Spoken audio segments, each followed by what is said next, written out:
Et pour la première fois de leur histoire, elles votaient. Et c'était pour les élections municipales le 29 avril 1945. Le gouvernement provisoire du général de Gaulle leur avait accordé 1 an plus tôt le droit de voter et d'être élus. Les Françaises devenaient enfin des citoyennes à part entière.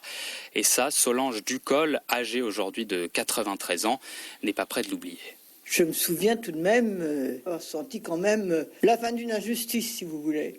Pour mes décisions toute seule, je n'ai eu besoin de personne pour me dire ce qu'il fallait que je fasse. Il y avait certaines, elles n'avaient pas acquis une certaine indépendance politique encore, et elles étaient certainement sous la coupe du mari. C'est du reste une des raisons que invoquaient ceux qui étaient contre le droit de vote des femmes. Oh oui, les femmes, ils vont voter comme leur mari ou ils vont voter comme le curé.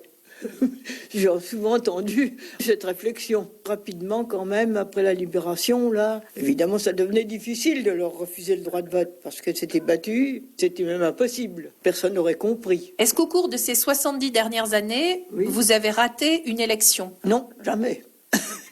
On nous a donné le droit de vote, on nous a donné le droit de nous exprimer. Eh bien, il faut l'utiliser, ce droit. Voilà le témoignage.